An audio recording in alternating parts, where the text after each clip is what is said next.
ध्यान रहना है।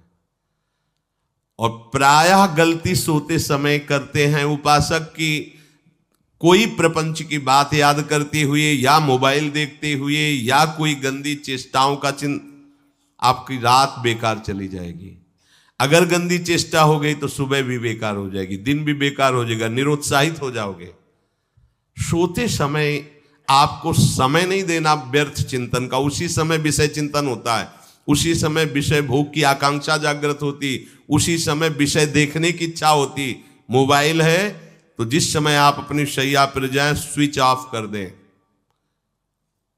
उसमें मैसेज घंटी आने का कोई भी रास्ता मत रखें। मान लीजिए आप उपासक हैं भगवत प्राप्ति के, 30-35 वर्ष ये नहीं था तो सब मर नहीं गए थे।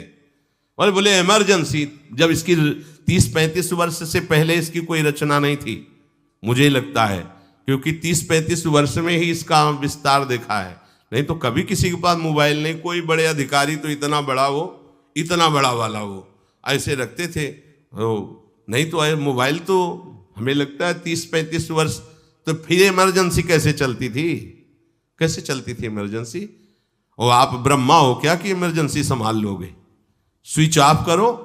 जो सब इमरजेंसी संभालने के लिए तैयार, रात दिन न सोता है, वो हर समय जागृत रहता है, वो हमारा आराध्य देव है। स्विच ऑफ करो, चिंतन लगाओ श्री जी का। ये जो रात्रि के शयन के समय मोबाइल में इधर उधर दृश्य देखने हैं, अपने सर्वनाश का बीज बोना है। मान लो, हमारी प्रार्थना मान लो, ये उस समय मन आपको परेशान करेगा जब कमरे की सिटकिनी अंदर से बंद होगी। सबसे प्रार्थना है रात्रि के शयन के समय। तो बोले फिर ठीक है 10 बजे तक देख लेंगे मोबाइल, इसके बाद शयन के समय भजन कर लेंगे। होगा ही नहीं। क्या तुम देखना चाहते हो? प्रिया प्रीतम के सिवा और कुछ क्या देखना चाहते हो? वो तो सुभग सुंदरी सहज सिंगार, सहज शोभा सर्वांग प्रति सहज रूप वृषभानुनंदिनी।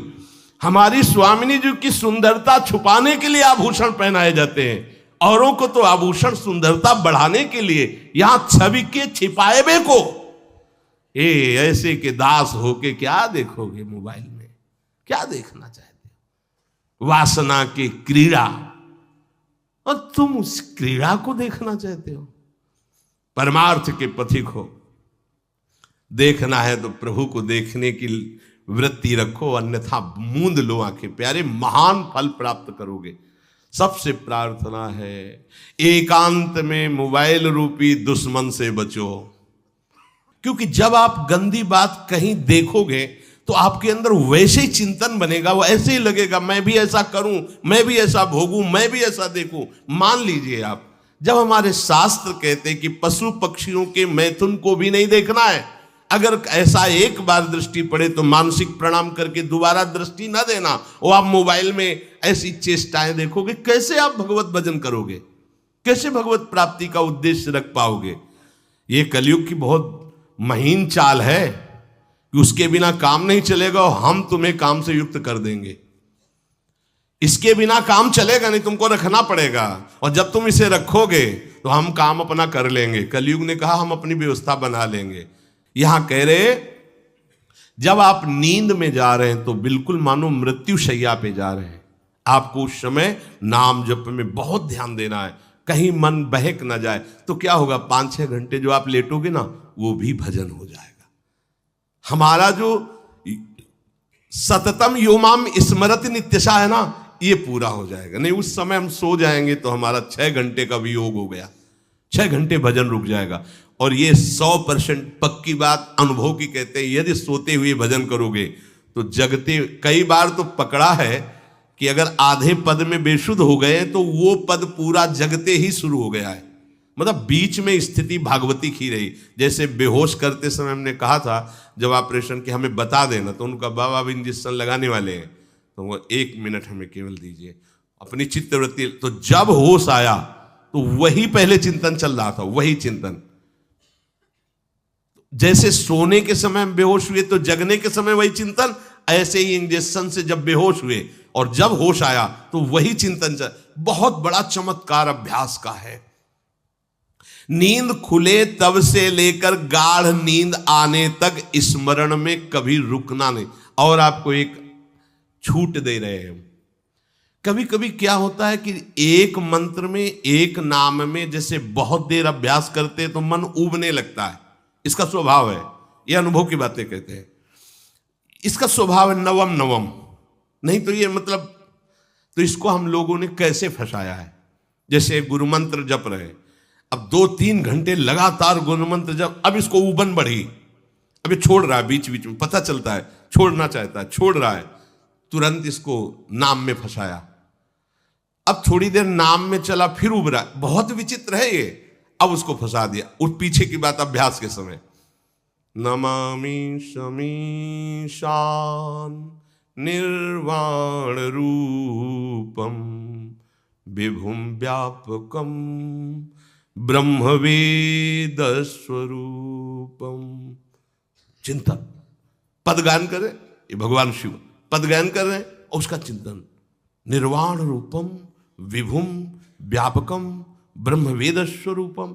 अब अपने यहां अवसर है, सुंदर सुंदर कोई पद गुरु मंत्र जब करते हुए मन जब ऊबने लगे, राधा वल्लभ श्री हरिवंश, राधा वल्लभ श्री हरिवंश, राधा वल्लभ श्री हरिवंश, इसमें भी उबने लगे, शुरू कर, जोई जोई प्यारो करे सोई मोही भावे, भावे मोही जोई, इसमें भी उबने लगे।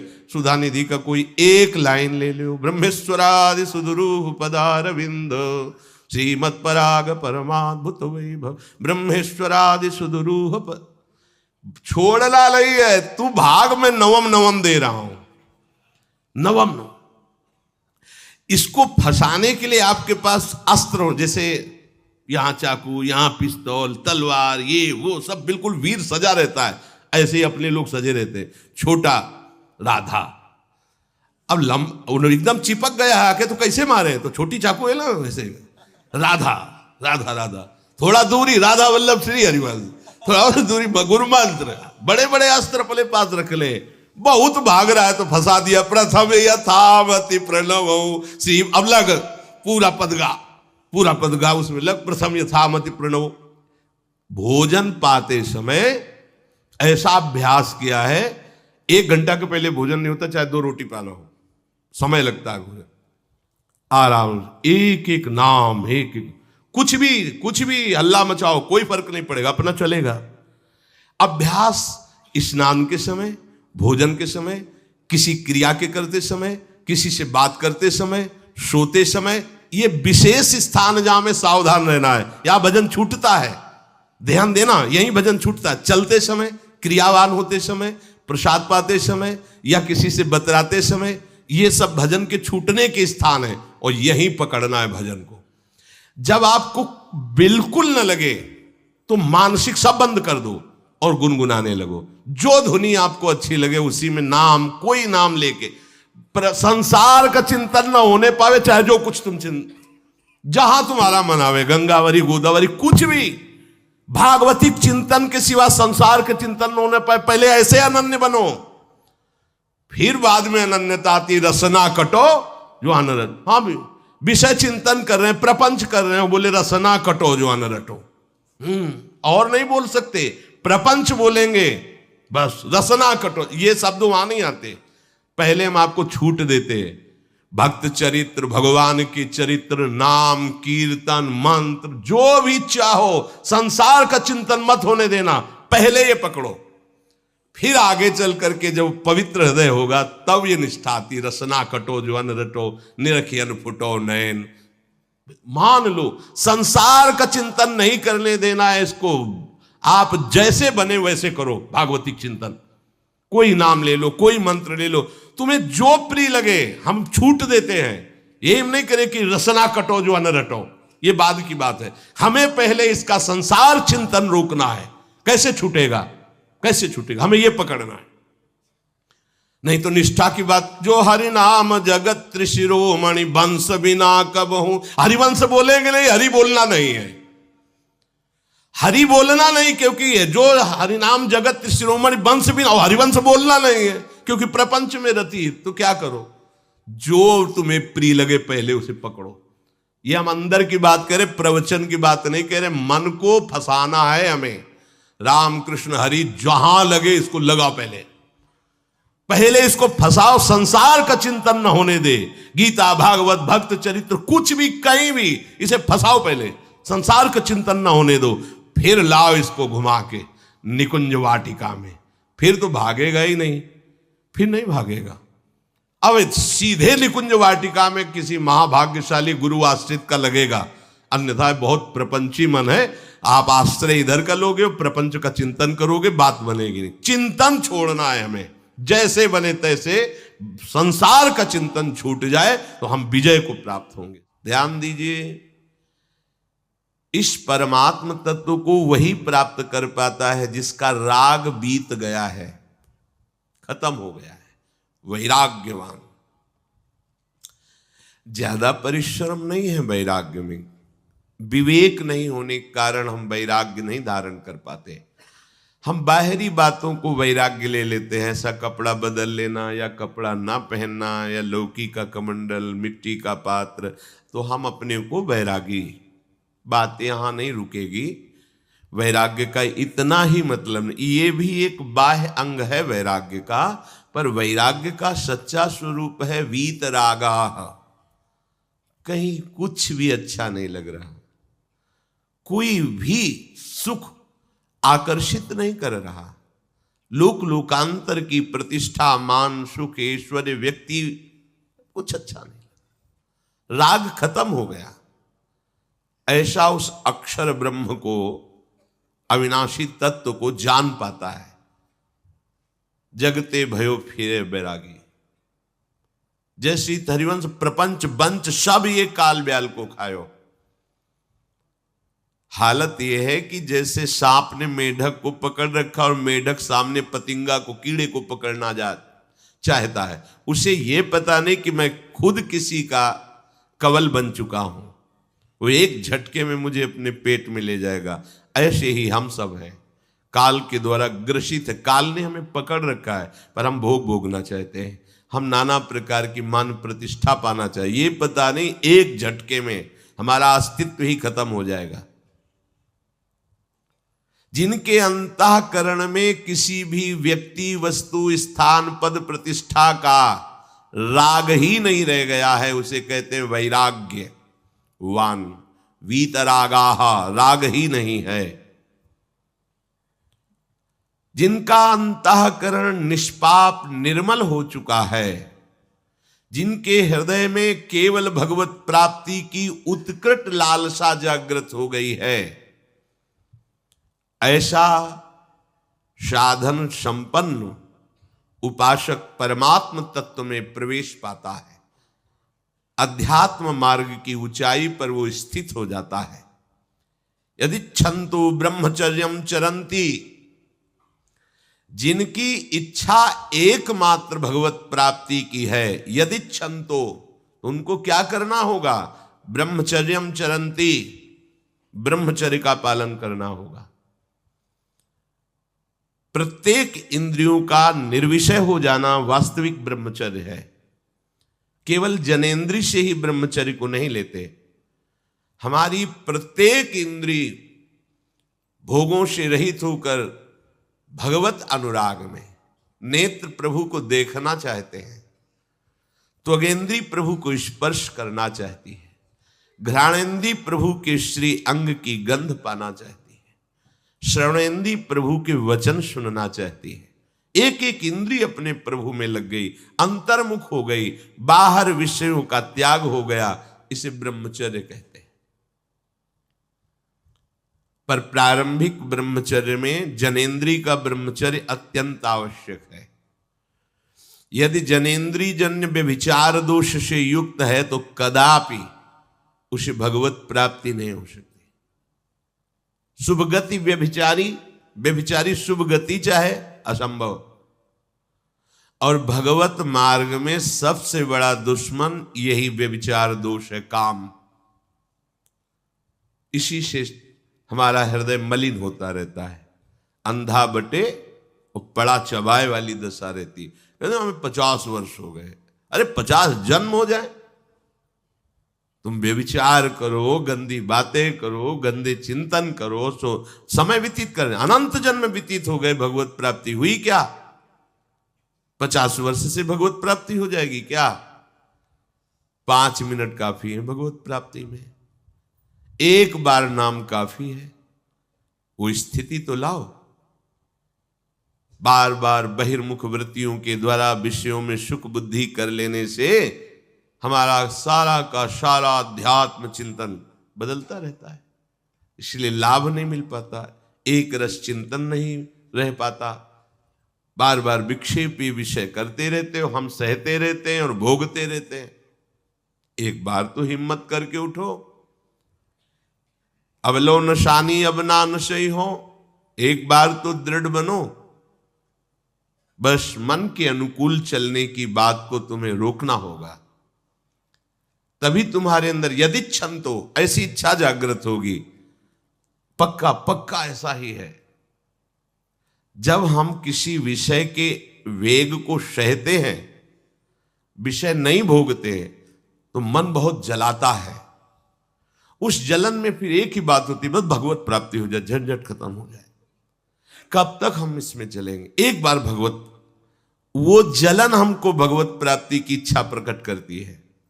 अपने लोग क्या करते हैं, जलन को मिटाने की कोशिश करने लगते हैं, तो भगवत प्राप्ति की इच्छा क्या, भोग प्राप्ति की तृष्णा जागृत हो जाती है। भोगे हुए भोगों को बार बार भोगने की इच्छा का नाम तृष्णा है। बाहर और भीतर से कोई सहयोगी नहीं, जल रहा है उपासक, तब रास्ता निकलता है भगवत प्राप्ति का, तब इच्छा प्रकट होती। अब नहीं, बहुत जल लिया, अब तो केवल प्रियाजू के समीप जाना है, अब तो प्रभु के सानिध्य में रहना है, नहीं इन भोगों की जलन में जलना है। पर यहां तक पहुंचने के लिए जलना होगा, तभी लिखा सहित सहित बाढ़ है भगति तास्तिति क्षस्व भारत, क्योंकि आगमा पाइनो अनित्यास, ये नाशवान काम क्रोध आदि तुम्हें प्रेरित करेंगे, तुम इनके वेगों को सह जाओ। ये स्थायी नहीं है, आगमा पाइनो है, आने जाने वाले हैं, और ये सहन करने से नष्ट होते हैं, भोगने से बढ़ते हैं। यदि क्षंतो, अगर भगवत प्राप्ति की इच्छा है तो ब्रह्मचर्यम चरंती, ब्रह्मचर्य का पालन करना ही होगा, इसमें कोई गुंजाइश नहीं, क्योंकि आप चल ही नहीं सकते। ध्यान से सुन लो, ये मनोरंजन का मार्ग नहीं है, इसमें मन ही मार तनहारिक वृंदावन में गाज, इसमें मन मारना होगा। प्रायः ये मन को दुलार करने वाले लोग कभी भाग्य से सत्संग में भी आ जाते हैं, कभी श्री विग्रह के दर्शन करने भी मंदिर पहुंच जाते हैं, कभी तीर्थयाटन भी करते हैं, पर इनका कोई लक्ष्य नहीं होता। आज सुन लिया सत्संग, बढ़िया है, लक्ष्य नहीं होता। यहां लक्ष्य वालों की बात हो रही। यदि क्षंतो, यदि तुम्हारी ऐसी इच्छा जागृत हो रही किसी जन्म में भगवत प्राप्ति करनी, तो ब्रह्मचर्यम चरंती, आप सच्ची मानिए, जिसके निकालने में तुमको सुख की अनुभूति हो रही, उसको रोकने में कितनी सुख की अनुभूति होगी। उन्मत्त हो जाओगे, बहुत जल्दी आपके सारे के सारे करण भगवदाकार होने लगेंगे यदि आप ब्रह्मचर्य का पालन करेंगे। शरीर स्वस्थ, हल्का, मन प्रसन्न, नींद आदि पर विजय, कितने गुण ही गुण। और ब्रह्मचर्यहीन आलस्य, प्रमाद, भोगों का चिंतन, मन का डिप्रेशन में पहुंचना, कमर में दर्द, टांगों में दर्द, सर में दर्द, घबराहट होना, बिना किसी कारण के मन भयभीत हो रहा है, भोजन अपच हो रहा है, बिना किसी प्रक्रिया के वीरनाश हो रहा है, बिना किसी प्रक्रिया के। काहे को मृत्यु स्वयं स्वीकार कर रहे हो, ये मृत्यु है। चाहे भगवान दत्तात्रेय जी बोल रहे हैं या भगवान कपिल देव जी बोल रहे हो, जब उपासक को संबोधन करते हैं भगवत प्राप्ति के लिए, तो कहते हैं कि इस भोग वृत्ति को साक्षात मृत्यु रूप देखो, ये मृत्यु है तुम्हारी। जब शरीर राग त्यागना है तो तुम शरीर से भोग भोगोगे तो आसक्ति शरीर की पुष्ट होगी। आसक्ति भोग सुख की पुष्ट होगी, है नहीं। कितने दिन शरीर रहेगा, कितने दिन भोग रहेंगे। विचारवान बनो, ब्रह्मचर्यम चरंती, ब्रह्मचर्य का पालन करो। उपासक जो ब्रह्मचारी होता है उसका खिला हुआ चेहरा रहता है, जैसे कमल खिला हुआ, बिना किसी कारण के उसकी मुख मुद्रा में प्रसन्नता होती है। जो ब्रह्मचर्यहीन होता है बुझा हुआ चेहरा होता है, तेजहीन, बिना किसी कारण के वो शोकग्रस्त लगता है। बैठा है, आपको लग रहा है शांत है, लेकिन आप चेहरे को देखो, वो एक शोकग्रस्त है, कुम्हलाया हुआ चेहरा, अशांत चेहरा। मुख प्रसन्न, तन तेज विराजा, यह है ब्रह्मचर्यम चरंती, भगवत आराधन संपन्न उपासक का। जैसे आग में पैर रखते हुए कोई चले तो कैसे चलेगा, ऐसे ही ब्रह्मचारी की पहचान है। इतनी स्फूर्ति उसके अंदर होती, जैसे आग में चलने वाला पूरा पैर नहीं रख पाएगा, अगला कदम रख देगा क्योंकि ताप लग रहा है, ऐसे उसकी स्फूर्ति होती पैरों में। उसकी आंखें एकाग्र रहती है, चंचलता इधर उधर या बार बार झपकना, यह विषयी पुरुष का लक्षण है। बार बार पलक झपकना, यह विषयी पुरुष का लक्षण है। इधर उधर ताक झांक, चंचलता, ऐसा बैठे तिनका तोड़ रहा है, पैर हिला, ये सब विषयी पुरुष के लक्षण है। ये तो बिल्कुल साधारण स्पष्ट दिखाई देता है आदमी विषयी है या ब्रह्मचारी, एक सेकंड में लक्षण होते हैं। आपको जब भगवत मार्ग का अवसर मिला है तो गृहस्थ हो, संतान हो गई, ब्रह्मचर्य से रहो। नहीं चाहिए संतान तो भ्रूण हत्या, गर्भ हत्या जैसे महापाप करने की क्या जरूरत है। उसी वीर से संतान उत्पन्न होती है जिसको आप नष्ट कर रहे हो, जिसको आप ऐसे पानी में बहा रहे हो, व्यर्थ फेंक रहे हो, तो उसको भ्रूण हत्या का पाप लग रहा है, तो तुमको पुण्य लग रहा है, वीरपात कर रहे हो तुम्हें भी वही हत्या लग रही है, क्योंकि उसमें वही जीवात्मा है जो मां के गर्भ में जाके बालक रूप धारण कर लेती है, उसको तुम नष्ट कर रहे हो। पर बुद्धि भ्रष्ट हो गई है, समझ में नहीं आता, व्यर्थ में वीरपात करते हो, व्यर्थ में। तुम्हारा भजन बनेगा, तुम अध्यात्म के योगी बनोगे, मजाक है अध्यात्म का मार्ग। होश में हो जाओ, ये मन के दुलार को बंद करो। जब तक इच्छा ही नहीं भगवत प्राप्ति की, तो फिर तुम कैसे भगवत प्राप्ति कर पाओगे। भगवत प्राप्ति की इच्छा कैसे होगी जब तुम्हारी इस तरह से निंदनीय वृत्तियां हैं। इंद्रियों को दुलार कर रहे हो, मन को दुलार कर रहे हो, भगवत प्राप्ति चाहते हो, आचरण नीच और चाहते हो उच्च पदवी। सावधान हो जाओ।